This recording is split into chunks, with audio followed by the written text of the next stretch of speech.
ইতালির ফ্লোরেন্সে বাংলাদেশ দূতাবাসের উদ্যোগে বাংলাদেশ অ্যাসোসিয়েশনের ফ্লোরেন্সের সার্বিক সহযোগিতায় দুদিন ব্যাপী কনসুলার সেবা সম্পন্ন হয়েছে।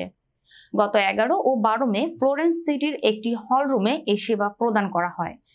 ইতালির ফ্লোরেন্সের বিভাগের বিভিন্ন প্রভিন্স থেকে বাংলাদেশি প্রবাসীরা পরিবার, ছেলেমেয়ে সহ এই কনসুলার সেবা গ্রহণ করে।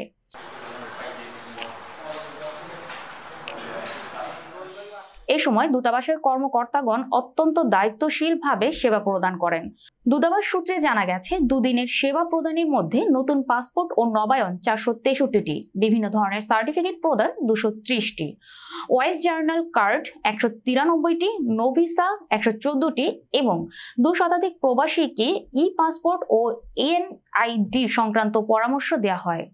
এই সময় দূতাবাসের কর্মকর্তাদের মধ্যে ছিলেন দূতাবাসের প্রথম সচিব আসিফ আনাম সিদ্দিক, প্রথম সচিব পাসপোর্ট সাইফুল ইসলাম, কাউন্সিল মুস্তাফিজুর রহমান সহ অন্যান্য কর্মকর্তা ও কর্মচারীগণ।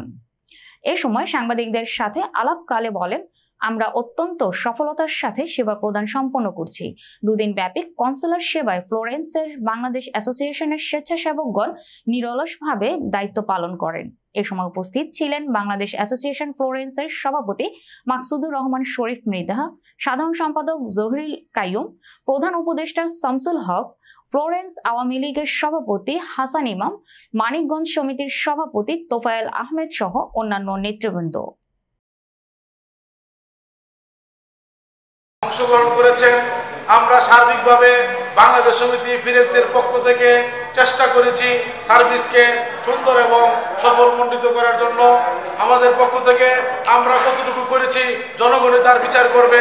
ইনশাআল্লাহ আমার মনে হয় এই সার্ভিস ফ্লোরেন্সের মধ্যে একটি সুন্দর সার্ভিস হয়েছে, যেটা বিগত 20 বছর এরকম সার্ভিস হয় নাই। সুন্দরভাবে আমাদের অফিসারগণ, আমাদের কনসুলার সেবা যারা অংশগ্রহণ করেছে তাদের প্রত্যেককে আমি বাংলাদেশ সমিতির পক্ষ থেকে সংগ্রামী সালাম ও অভিনন্দন জানাচ্ছি। পাশাপাশি আমাদের ফ্লোরেন্সের আওয়ামী লীগের সংগঠন এবং বিএনপির সংগঠন এবং অন্যান্য সংগঠনের নেতৃবৃন্দকে আমি ধন্যবাদ জানাচ্ছি। তাদের সর্বাত্মক চেষ্টা, তাদের সফলতা এবং আমাদের ভলান্টিয়ার ভাইদের পরিশ্রম, এইভাবে আমরা এই সংগঠন এই একটা সার্ভিসকে সুন্দরভাবে সাফল্যমণ্ডিত করতে পেরেছি।